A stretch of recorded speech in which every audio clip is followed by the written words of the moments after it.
I can't get it in. It won't fit. It's too long. It ain't that big, I said.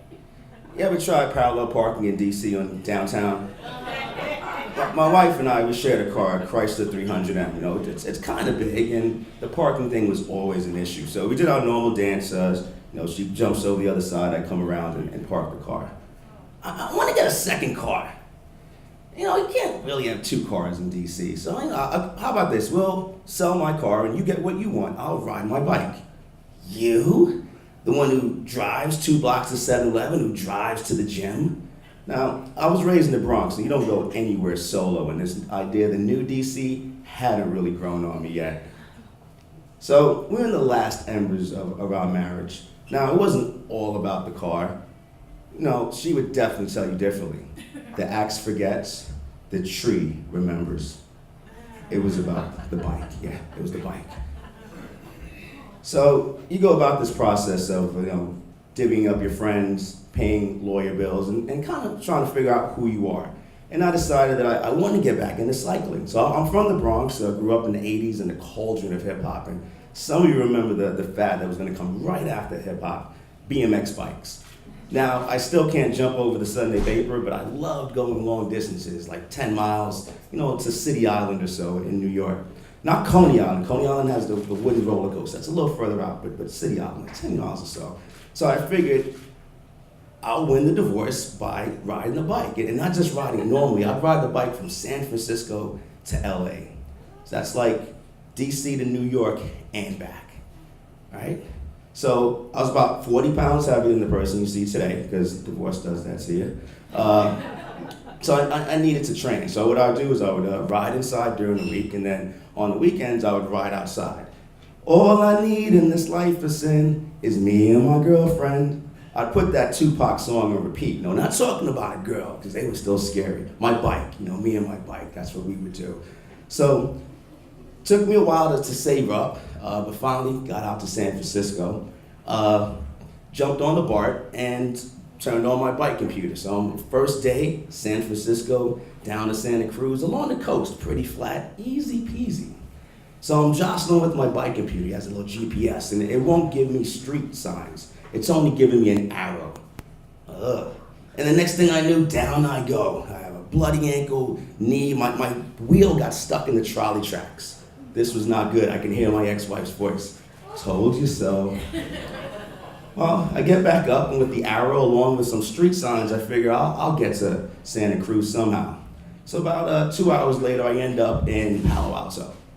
This is not the coast. But I see other cyclists, and I'm happy, like, we're a little family here. And then I make a right turn on Old Page Mill Road. And next thing I know, I'm going up, and I start to see the top of the trees, and I start to see the clouds almost. And I'm like, this ain't the coastline. The only water I'd be seeing is the sweat dripping off my head going onto the bike. I'd be climbing.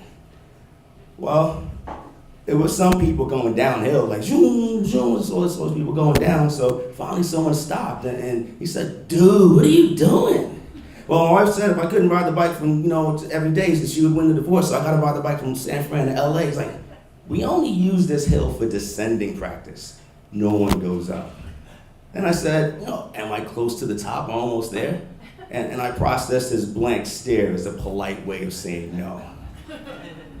So I just got certified as an indoor cycling instructor, so I've been collecting motivational quotes, right? Own your discomfort, pedal fast, breathe slow. Hills don't get easier, you only get stronger. So I'm telling these to myself. Then I reached down for some water. No water. No motivational quote for that one. So I pedal, I walk, and I see a house every now and then. So I'm figuring, hey, I'll see if I can get some water. Now I'm a black man, I got a backpack, I got some tights on. That OJ thing runs deep, so I'm like, how am I gonna do this? So I do knock on the door and then scurry back, And I'd see like transoms moving and some shadows, but no one stopped. So I got back on the bike and I asked Jesus, maybe he can send me some water, teleport me to the hotel, because I'm from the Bronx, I don't camp, it was about hotels, gotta get to the hotel, all right? And then I was like, well, maybe I'll just go downhill, go back down the hill, but the hotels wouldn't reimburse me, so that would be expensive. So at the time, I didn't know I was on the second toughest climb in Northern California. I didn't know that 3 years later, Equinox, out of 2,300 instructors, would name me the Group Fitness Instructor of the Year. And I didn't know that I'd be writing cycling articles for Under Armour. What I did find out is about something called Cal Fire. See, because they have these wildfires all over California, they have these fully stocked firehouses in the middle of nowhere, like what I was climbing. And I came up on one, found a little external pipe, and with some Gatorade powder, dirty water was just fine with me.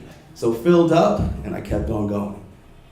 I wish I could tell you more about the feelings. This was a 2-hour climb and I got to the top. But with most big goals in life, you don't have like a progress meter or status reports. You just keep on going until you get there.